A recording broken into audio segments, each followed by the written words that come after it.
Messieurs, dames, tango ekoki.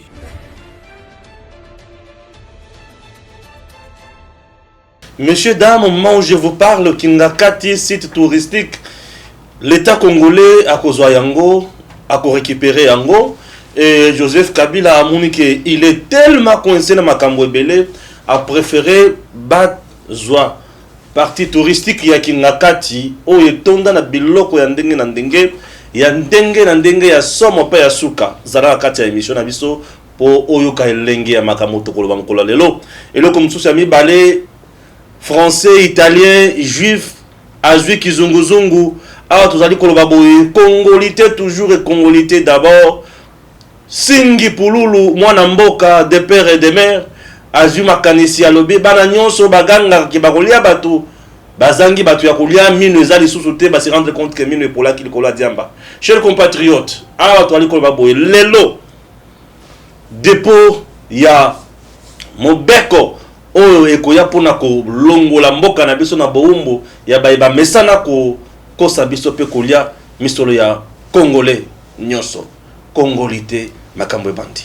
Chers compatriotes, comme touti koloba ya mboto kota na muzindo ya makambo nyonso boyoka nano makambo jila lingeti ya lobi na bayebanso ba lobi ke ekomi tour na bango po balia misolo ya l'état discipliné batu o soki okomi DG ezali te ke ekomi mbongo na yo, soki okomi DG ezali mbongo ya l'état ya batu nyonso bazali kosala, soki okomi ministre ezali po na domaine na yo ya ministre o avancer mboka ata pa moko otikala biso eloko ya malamu.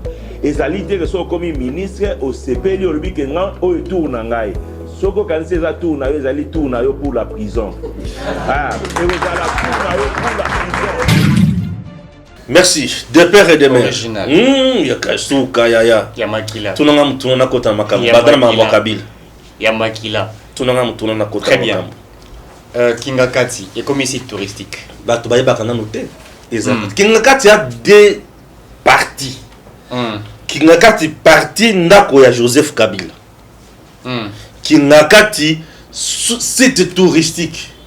Donc partie Mibale. Oui, c'est ça Kingakati. Entrer à Kingakati et ça la sécurité. Au côté au monde basali et le c'est arc-en-ciel boy. Place où on les a checking magamio avant côté faut bailler ba wana ozana et tout. Entre à Jérusalem. Oh, on a paradis. Il n'y a aucun site en République démocratique du Congo plus meilleur que Kingakati. Exacté. Je dis exacté. Kingakati, c'est un site qui est comparable à un site dans le monde. Même pas en Afrique, mais dans le monde. Kingakati, c'est un paradis. Tout y est. Oh là, oh là, oh là. Kingakati, on a des bandes de banyama bazotambola. Dans le paradis, quoi. Non, Kabila, ça la paradis naïe sur terre. Pendant 18 ans. Ah oui. Kabila fait son paradis sur terre. Kingakati. Yambona kota na makambo na kati ya Kingakati pe na décision wana.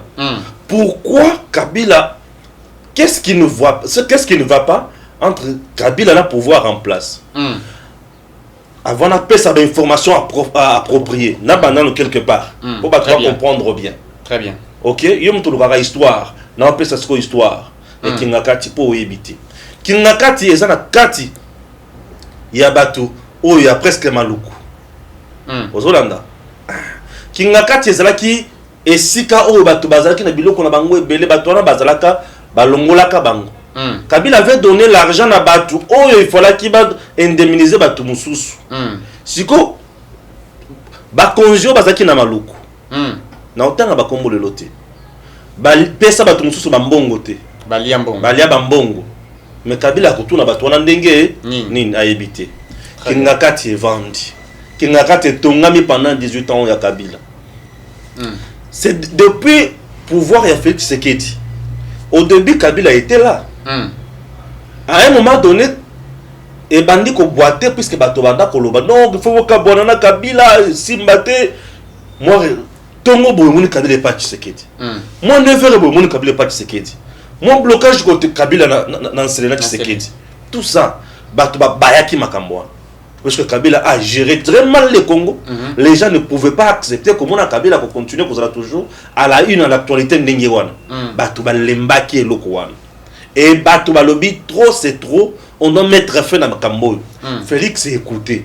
Batu na Félix na makambo FCC cache à lobby le mariage tout temps voilà bien, tout ça na posé au Kabolaté et consort. Mais entre-temps, il était en train de subir humiliation nakati ya gouvernement avec le ministre Yakingakati, il y a FCC. FCC bar Kingakati. Balo babuzo na gauche, balo babuzo na droite, balo babuzo na milieu na centre, il disait du n'importe quoi à tout moment et à chaque instant. Et tout ça bana ko makaka na mato ya Félix Tshisekedi. Ozomona, omona itunda ya kasende. Après avoir commis une bourde dans le gouvernement en donnant l'avis favorable du gouvernement à l'insu du gouvernement dans le bureau de l'Assemblée nationale dirigé par Mabunda. Yemei. Bakutani na Shadari bazoloba tobengi yebe ya lobby vanda na kimia rien ne sert. Ah, tout ça c'est comme qui dirait que c'est Kingakati qui dirigeait le pays et Félix a rappelé à Bango pour leur dire qu'il était le président de la République élu et non nommé. Très bien. Le chef de l'État, qui a malé, mais pour aller bango à comprendre le système au bien malébio que c'est bon. Kingakati a moni que makambo comme vous la passe. Nazo bisa ba fenyo subilo konyo so memi Kabila comme la décision o lelo.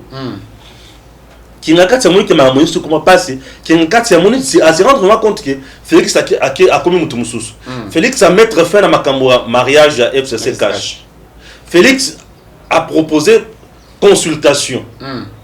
Kingakati atali consultation et sili Kingakati pa lo barake Kabila lo bape tant asangisa batunaye alors je ne vois pas par quelle magie ni par malheur ba député ni soba comme akuna baza la majorité comme ya sika. Tout à fait. Non, Kabila lo ba loko wana Kabila yeko lo ba lisusu ke menga pe na za acteur monene pourquoi bazo consulter ngate Félix ayoka makamonyo so anate Pépé de bazoni ngana Félix a kipe kaka bangote majorité ko simate ko simbate to se retrouver si ko na makambo etali union sacrée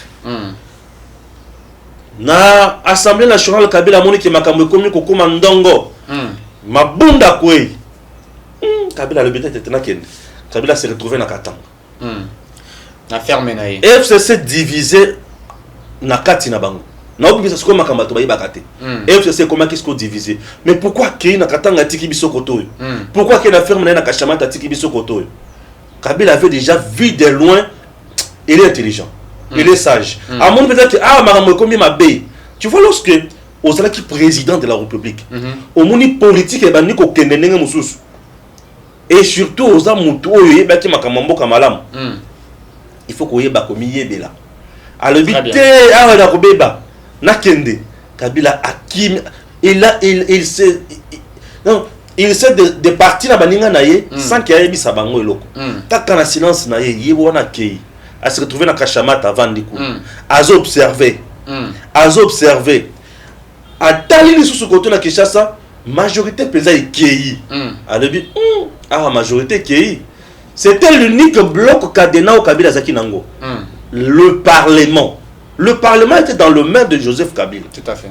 Le Sénat et l'Assemblée nationale de l'Union, c'est ça qui n'a pas beaucoup de Joseph Kabila. Le président Félix n'avait pas battu Katiwana. Tout le monde là bazaki kuna. Kabila politiquement zaki na batouana. Maintenant juridiquement, président Félix avait le pouvoir sur Batonio Swan. Avait le pouvoir ya comme ça va chômeur. Avait le pouvoir de s'imposer sur le plan constitutionnel. Il avait tous ces pouvoirs là. Il y a qu'on dissoudre l'Assemblée nationale. Il y a qu'on fragiliser Bango, il y a qu'on fragiliser même certains sénateurs pour supprimer un côté. Mais qu'on fragiliser il avait sous tous ses pouvoirs. Kabila tali le bité. Biloko soki na tiki mutoyo na kokangam. Kabila a réfléchi double fois. Réflexion est double fois et bandicant. C'est un commerçant. C'est un homme d'affaires.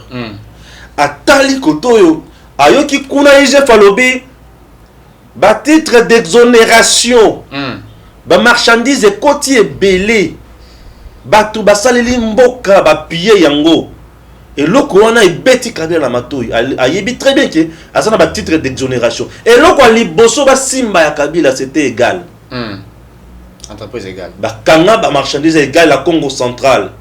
Tout part maintenant de là. Alors bi mambo baby mutoyo alati poso na esprit atata na le bien mal acquis. Ne profite pas. Ah pour Etienne Tshisekedi oyibi bakoboto la biloko. Moka eliko kufa likolo ya moyibi.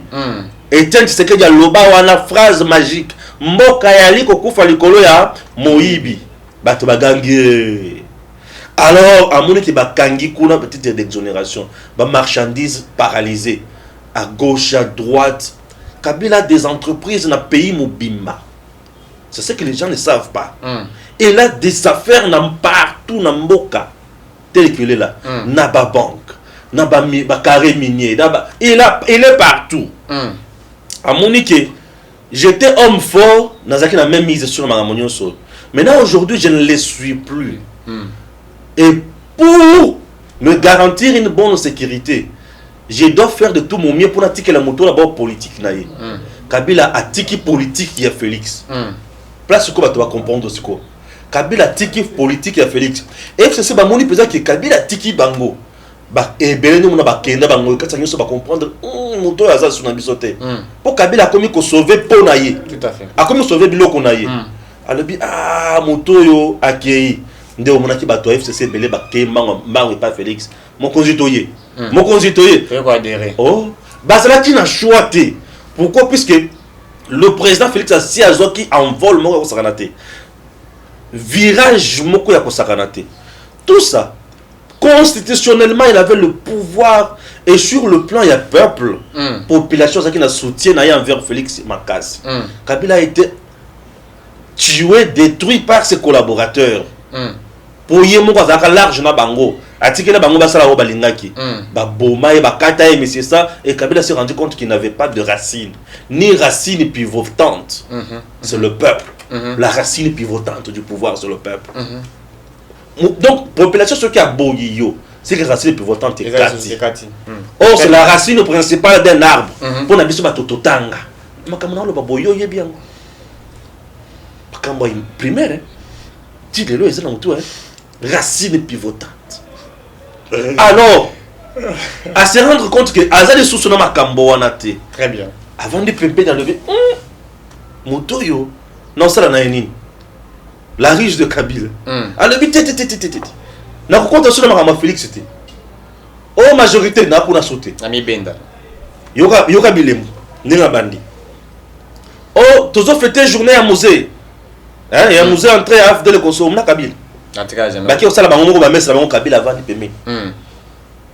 Oh, réunion FCC, au Vandabo, au Mona Kabila. Jamais. Kabila avant de ya Benin. T'es bien besoin de dire en erreur. Abandon. Félix est devenu très fort. Oh, bateau, on a dit très fort. C'est beau. Félix est devenu très fort. Bateau, on a battu. Non, ce monsieur, c'est un aigle politique. Il est très silencieux, mais il frappe très dur et à l'endroit qui fait très mal. Très bien. Et au moment opportun. À mon époque, que mon toyo, n'a aucun gain. Kabila Moni qui m'a ramené comme passe. N'a pas fait sociologue comme sous. Il y a peu. Au moment où batonyon au gouvernement lobby, bilo konyon so ekita. Entreprise ya liboso et bimisi batarif et kitisi biloko nyonso. Oui bien vous allez. Ya Kabila. Égal. Ya Kabila. Abangi. Entreprise ya liboso et kitisi biloko nyonso c'est égal. Kabila. Et Olive le mais c'est Kabila. 1 plus 1 égale 2 non? Égal 1 pas la bonne. 1 plus 1 égale 2 ou égale 1? Égal 1 la bonne. Ah ok. Alors égal 2. Non 1 plus 1 égale 2 ou égale 1? Égal 2. Ah ok. Égal 1. Alors, et ça dit que, Kitisi, boy comme ça l'affrontement dans le gouvernement, Sama Lukonde. Au moins, il y a qui ça, Bendis, il y a Mouto à ça l'affrontement à Kitisi. Or, tu es qui égal, à spécialiste dans le Losso, à spécialiste dans le Thompson, Makayapu, Mafuta, Azawana. Du fait qu'il y a très bien que Azala qui frappait dans ma titre d'exonération. Alors, ceux qui n'ont qu'un bras de fer na kokoya pe ba kokanganga biloko belé a. Puisque moi j'avais dit au gouvernement to kende musika te, tout le monde qui avait le titre d'exonération to calculer les kaka banenyo soit sali na ba titre d'exonération total qui il a fait quoi nyonso ya salati lokola ezaki na intérêt général te on doit taxer, on doit sanctionner puisqu'il a escroqué l'État congolais. Tout à fait. Et toko sanctionner toko pesa ye calcul à nyonso wana il fallait qu'il y a futa ceux qui te montrent qu'ils sont incapables de futa sikoyo toko ki kozona no ma entreprise wana biso to saleli pendant autant d'années pour récupérer. Oh wana makanisi nanga bombe bana congolité biso bana congolité toi sobo na makanisi biso nde mitu na proposition biso to finga te mitu Palmer kabe a monate Palmer au monate biso nde mitu congolité Palmer a monate Palmer a lalité monatembo. Alors to vandi wana nde siko to tikali tala siko kaka Kabila alobi muto yo to sula susute Kabila fait anniversaire bon Félix a salué joyeux anniversaire monsieur tout. Écoutez président merci bavandi Kabila sepeli bandela wana non OK avant de sepeli tout ça Félix a dit que non je n'ai pas de problème contre toi mais je suis là, je veux le bien-être du peuple congolais. C'est tout. Parce que si le président Félix avait un problème contre Joseph Kabila, mais les héros sont en prison. Mais un problème n'a été. Il ne veut pas gâcher l'image de la RDC. Kabila a moniqué. Bon, s'il avait fait mal fait, bon, Alimbiché Kak, Atiki. C'est comme Mosé l'a dit aussi. Bon, il bat tellement mingi, Bobo m'a tellement mingi. Mais Bisso Toye Tolobi, tout ça la République, il y a pardon. Parce que tu as dit que Bomatro, comme Makara Nengemoko Nabino, Nenge Bobomaka. Ça, c'est ce que Mosé a dit aussi. Alors, le président Atiki, il est libre. Il fallait à Kende Dubaï. Avant, avion, voyage et reporter. Il y a quelqu'un de l'autre qui a jusqu'à ce qu'ils aient autorisation. Il a se déplacer. D'ailleurs, se déplacer. Il était toujours dans ses affaires privées. Si on a se rendre sur le compte, l'air Félix a fêté anniversaire, il est placé. A souhaité ce que Félix joyeux anniversaire. Lélo Kabila n'est plus dans les activités politiques, ce que tu as dit. Avant d'y aller, un bon matin, tout le monde est oh, asa na ba moto na ye na ba ninga na ye ba moto na ba course yi wana ba disa ba course ba no sa ba course na ye ba ni kusala ba course na ye azo ki pe au politique pardon Arafat pardon akia mama ba course na ba moto Arafat azongi et tout cela et au moment où je te parle gouvernement congolais gouvernement congolais avec quelques membres du gouvernement et ministre d'État, non, vice-premier ministre en matière environnement, Eve Bazaïba, était à Kingakati. Invité à Kingakati. Pour quel motif? La dépolitisation de Kingakati. Site touristique. Ndako ya Kabila Kingakati, ezala yaye. Muto kosimba te sécurité na ye Kabila lobi olie biloko oyo na komi nango eya kobeba pamba babotolanga yango baya kobotola pamba nazotia yango na disposition ya nani ya l'état congolais et comme public privé et comme public privé c'est-à-dire Kabila za na part na ye l'état za na part na ye c'est cher j'ai appris c'est très cher. Moi je suis d'accord avec Joseph Kabila. C'est pour une abandé kozongi isla biso biloko na biso ya mboka. Il faut dire merci. Il a compris. Abandé kozongi isla biso puisque public privé il y a le binga na kozala pourcentage de belé 40%. L'état 60. L'état 60%. Na site netwana. Les gens au battre ko kuma na kingakati te ba yebite. Ngai Stéphane Balamwange na yebi. Pour avoir été là. Je connais ce que vaut Kingakati wana ozoyoka. Site touristique oyo babengi Kingakati na Congo ezate. En Afrique, il y a un site où c'est mesuré dans côté. Dans le monde, oui. C'est un bijou. Bah, on a un avion. Il va dire. On a un night club. Bon, on a côté. Caraboy. Bon, on a côté. Bien, bon, on a côté. Bah, night, on a un avion. Tolungo côté, on. Et ça, on a un côté où on a un rhinocéros blanc. Espèce rare. Ba créer biotope nango yoka ba terre mangai. Biotope. Biotope lingo ba ndako pa wapi. Rhinocéros avandaka. Ndako na ibisika azaka na zamba mais bisika na bazomi yango biotope. Ah totanga. Ba bien yango biotope. Ba to basali environnement ba yibi manga monolo. Ba bien yango biotope. Ba rhinocéros bazana rhinocéros moko. Vous pèse 3 tonnes. Moko 3 tonnes, ils ont pesé. Ma caractéristique ya rhinocéros c'est là il y a ceux qui ont tambola na mo bazo mona bien tibi sur les mike a mona bien te a mona mingi na butu a mona bien te na mo ibui c'est quoi tambola kana vitesse na loko na za likolo boyona azola na mo pepe côté pepe zo ke na mouvement izoya un côté mouvement c'est que loko za côté danger za azoya bon ceux qui azuyo OK. Ba rhinocéros nous avons les lions Lion. Et ça Kingakati. Lion le lion. Kingakati na ba site o ba bengi na ba kombo ya ba province. Kisangani, Kasai, Mbujimai, tout. Exactement. Ba sali sko ba lac na artificiel. Ici ka ba tche ba ngando. Kingakati na girafe. Azafiera. Girafe ana Kingakati. Girafe ou ka girafe kingo mula yona. Azra Kingakati. Ba zèbre, ba lion, ba lion, crocodile, bandeke. Kingakati siko za na place moko ba bengi site wana. Eza banda ko moko en chom. Holandi. Ozomona rivière Nsele.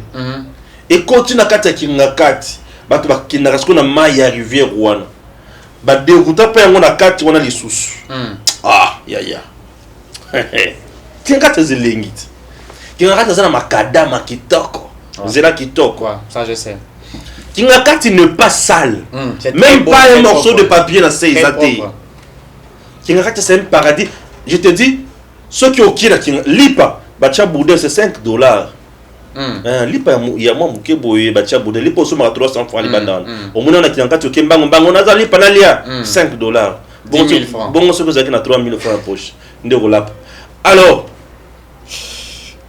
moi maintenant ce que je vais c'est quoi c'est que Kabila vient de faire c'est pour s'éviter beaucoup makambo ebele et il s'est rendu compte qu'à la ligne où vont les choses dans makambo ya IGF lokola bazana kati yako lokola montre que matata bakangi na dossier ya zarianisation alebite bakoya kubuila nga pamba wa il y a plus de 100 millions de kamwe kokoma awa nesika makambo mi komela awa na pesa ka bango yango libela d'un côté comme ça vient de lui-même je dis bravo c'est un homme d'État d'un côté comme ça vient de lui-même. Ce qui est vrai, il était président. Il avait aussi ses émoluments, ses avantages. Il pouvait aussi créer quelque chose de grandiose. Mais est-ce qu'il était contrôlé? Ne place pas d'autres de Kokota. Bravo à lui. Ce qu'il vient de faire pour le pays. Puisque ce bijou va aider le Congo. Va aider le Congo. Et maintenant, autour de biloko nous sommes Kingakati qui na propriété on a makasi po ezalaki na discipline ezalaki na ordre l'État congolais sera-t-il à la hauteur de garder ce site propre comme il l'a trouvé? C'est ça ma préoccupation aussi. C'est un bijou. L'État congolais sera-t-il à la hauteur de garder ce site comme il l'a trouvé? Wana nde yango wana gouvernement sama bakobomba eloko oyo ndenge bakuti yango wana. Puisque Kingakati comme étant eloko privé un privé veut la beauté. Kabila, c'est quelqu'un qui aime trop la nature. La beauté. C'est un initiateur local à Salé à tout et consort. Et il entre aussi dans l'histoire, il y a Congo na Mitio.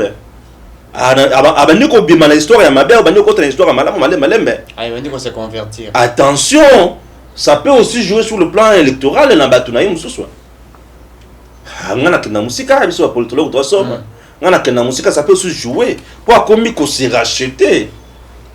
Na kozongi c'est la congolais loko na bango. Ali bo exploiter, nga pena exploiter, bino bozo apena pena zo.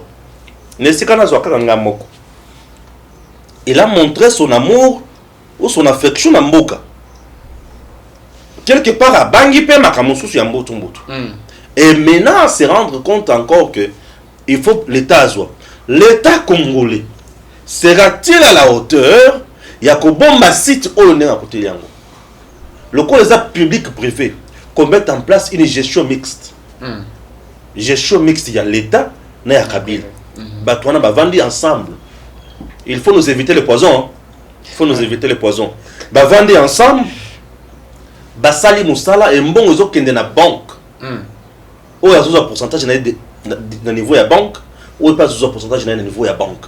Et ça va nous faciliter la tâche. Et qu'on mette plus sur la rigueur.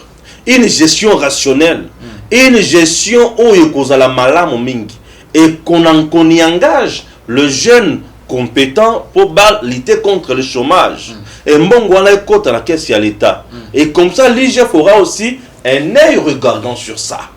Et ça va nous faciliter aussi la tâche. Sur le plan touristique, nous allons aussi développer ce que nous appelons l'éco-touristique, l'économie touristique. Et ça peut nous faciliter la tâche. Comme c'est un endroit hyper sécurisé, na ba policier na biso ba kozala kuna ezala malamu balongola na mituna bango ekomi ya leta nde ya mbutu ya kolia na buzoba ekomi ya leta tokokota ndenge tolingi toboyi ba pomba tolingi kosala musala place wana ndenge elongo bani. Et voilà ce bijou qui vient kota na mboko ya leta, c'est un gain pour le régime Félix Tshisekedi et c'est un gain pour le peuple congolais et c'est un gain pour Nabatonyonso. Très bien. Et sécurité est à la appropriée. Salam salam alam. Et si quand on est comme à Bosotote. Très bien. Voilà. Très bien. Juste avec le secteur du tourisme, hein, Afrique du Sud ça à peu près 12 millions de dollars. Wow. Donc, ce qui. Par exemple, Nalbi. Loba. Voilà. Juste avec le secteur tourisme, l'Afrique du Sud ça a 12 millions de dollars. Dans le secteur du tourisme. Donc, l'Afrique du Sud ça veut simplement dire aussi que le secteur du tourisme peut régénérer aussi des recettes dans l'État congolais. Qui n'a qu'à devenir ce secteur du tourisme, le secteur du tourisme va réhabiliter l'État salandeng et sengeli, puisque tout le monde s'appelle Mbongo. Dans le secteur Wana, tout s'intéressera à rater dans le secteur mine et hydrocarbures, c'est bon. Et puis ça rappelle Mbongo et Belé, mais le tourisme aussi régénère beaucoup dans l'État congolais. Parlons maintenant des locaux Ezali. Congolais minki. Vous me recevez, allô, vous me recevez. Allô, vous me recevez. Allô, Nego Stéphane. Ya maman na yo. Vous me recevez. Ozo finga na nga pamba. Ya papa na yo. Mwana Congo. Yo kanisi yo yonde nani. Te papa na nga za fonctionnaire à l'État. Tokozwayo. Un simple inspecteur. Il y a travail. Tokozwayo. Mon père inspecteur, il travaille. Tu l'as drame fort. Mais je partais le bureau à papa à tout moment. Chef d'entreprise, chef de papa, ça va débrouiller. Je vois, tout petit. La police, il y a qu'un inspecteur. C'est qu'un inspecteur dans le journalisme. C'est congolité. Tu vas au final à la pamba. Il y a maman na yo. Je disais, un jour, un fils digne de ce pays peut prendre le courage de dire, moi je m'engage. Et celui-là va écrire l'histoire. Et aujourd'hui, Singi Pouloulou vient d'écrire l'histoire. Et tout le monde parlera de lui. Ah voilà. C'est ça un leader. Tu vois, aigle. Tu vois l'aigle. Alors, on a 5 principes. Na kotanga la principe nyonso ya aigle le lote. Mais principe ya liboso aigle zaka akende na no likolo mingi. Na hauteur. akende na no likolo mingi azo kipe ou de thé azo mata wala yazo mata likolo mingi pour donner solution à makambo belé pour amona ebele nyonso c'est ça Tchani et c'est ça aujourd'hui Tingi amati likolo mingi pour atala eza ndenge nini aigle ele kwa liboso comment il fallait pour ça mais fallait amata likolo mingi yango za de domination sur la ministère ebele très bien fallait étaler au sommet non fallait étaler au sommet non fallait on ne peut pas dire non. Martin Fayulu aigle nani Martin Fayulu aigle ya wapi tu vois kaka ya boyo kaka on a bien côté osomon deuxième principe il y a aigle aigle atambola kana ba corbeau. Aigle ne vole pas avec les oiseaux ya Mickey. Non. Aigle ne vole pas avec ba moineau. Aigle ne vole pas avec ma bata. Ni sosonga pi mo pété, ni moi pigeon. Ce qui n'y a ndeke wana aye pembe na aigle a obenga na été. Aigle akomata kaka. Akomata kaka. Tant plus aigle azomata, plus azokoma na bisika oyo. Oza na se wana. Moi ndeke musu aye kokangama na ye wana. Azozwa pema. Ayo m'a donné ya kui. Wana corbeau. Corbeau. Peme soki corbeau. Ozomna corbeau. Corbeau akokwela wana. Corbeau. Naibi corbeau mtozo. Corbeau. Corbeau kwela wana. Corbeau wana naibi. Aigle le azomata wana Tchani. Aigle amati o azi bank te. Atali bango boya na zi bank te. OK. Aigle na mata siko. Amati corbeau je peux manani pepe akui. Corbeau kui. Corbeau.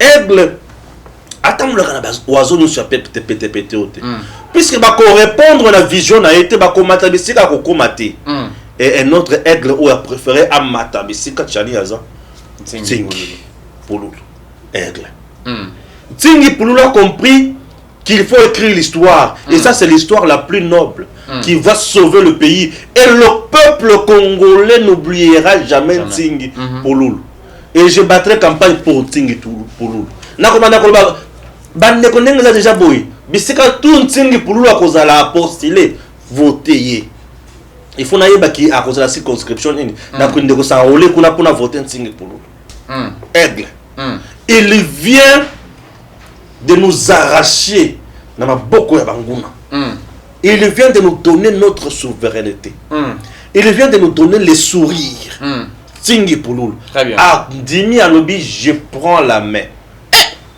Tingi Pululu honorable félicitations apporter la loi à Tchani. Alobi Tchani n'est pas député national mais moi je le suis je porte cette loi je prends la loi je la mène à l'Assemblée nationale. Tingi Pululu vient de comprendre que être congolais il faut des sacrifices énormes mais cannibale azana zo zelaïd nalobi aigle matakala ba corbeau ti donc a signé certificat de décès na déjà Tingi Pululu ozomona cannibale akuki kolia biloko nyonso alingi mutu apoli ekosoro mais aigle aliaka ndeke ya fresh aigle mataka likolo et soki ekiti eta serpent lokoti ate aigle aliaka biloko epola te wana ba corbeau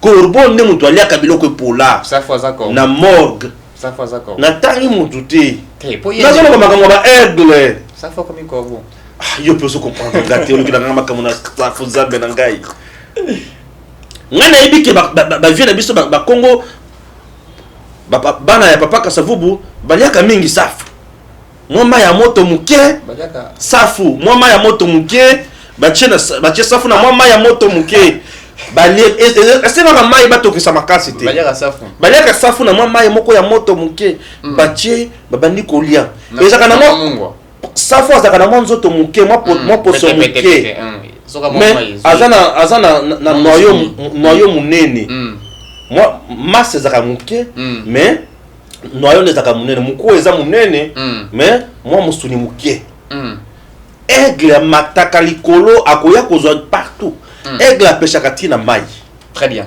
oh biso zaki ba pêcheur oh zaki na bato mambisi aigle akayaka tiwana zui azimbisi amati koleka mkolo azo pêcher aigle akota ba eau profonde azui amati aigle ne marche pas avec ne vole pas avec des corbeaux avec des safou Olandi.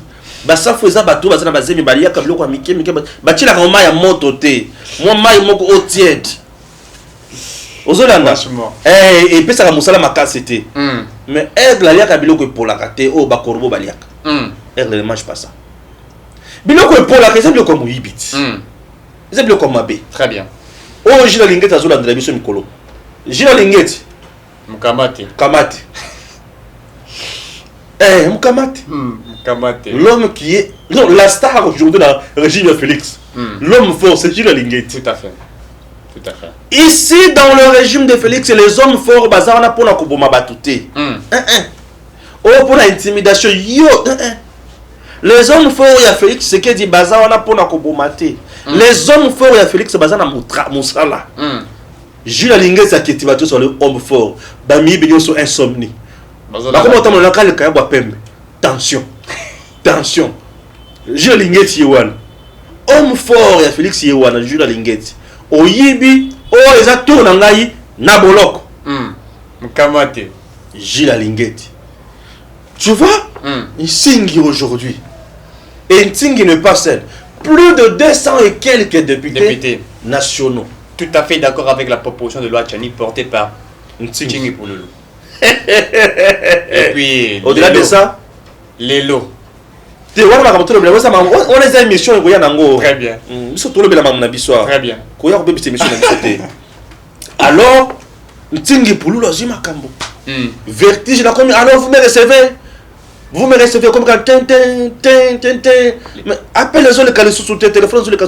Les numéros de votre correspondance sont éteints, sont hors du périmètre. Et comme pom. Atibison na écoute, Atibison na liste noire, je comprends plus rien. Réseau qui est réseau qui est Ntingi Pouloulou. Non moi on baille alors. Je disais que mon toit est sauté dans le locaux. On parlera de lui. Et aujourd'hui on ne parle plus de Tchani. On commence à parler. Partout c'est Ntingi Pouloulou. Il a porté la loi de Noël Tchani. Ntingi Pouloulou. Donc c'est voilà un politicien. Qui a il est vrai. Il a récupéré la situation. Et le corbeau, l'aigle. A volaka plus haut. A ponaka batwa, faut tamona bango batu na ye, ya niveau na ye. Aliaka ndeke ya pamba, ya aliaka musuni polate. Aliaka biloko ya bien oye moko zoboma avec la moto. Aigle. Après avoir volé à l'embaka. Et tant à l'embaka kendaka plus loin. Na batu nyonso na bazamba na biloko nyonso. Avandi ozomona bec na ye. Abandi beta on a libanga et bukani pa bien sa bec ya sika. Wa. Asali tout masala na ye kala nyonso na lembi elongwe ya sika bandi ko bota po azonga. Azako o ba Kristo ba barata. C'est rajeunir.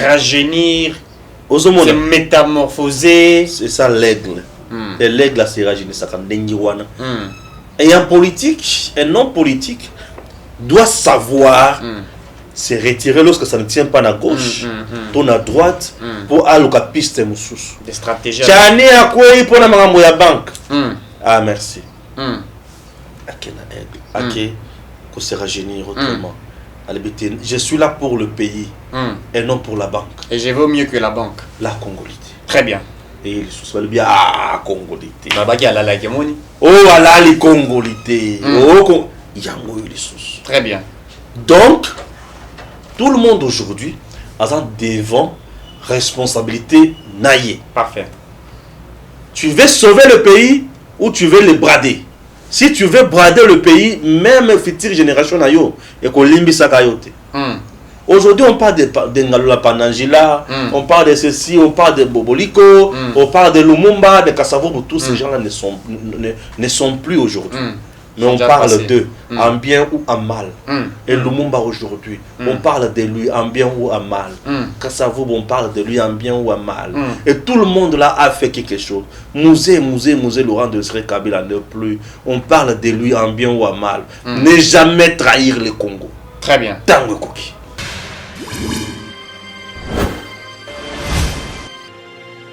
Abonnez-vous sur Eden TV officiel.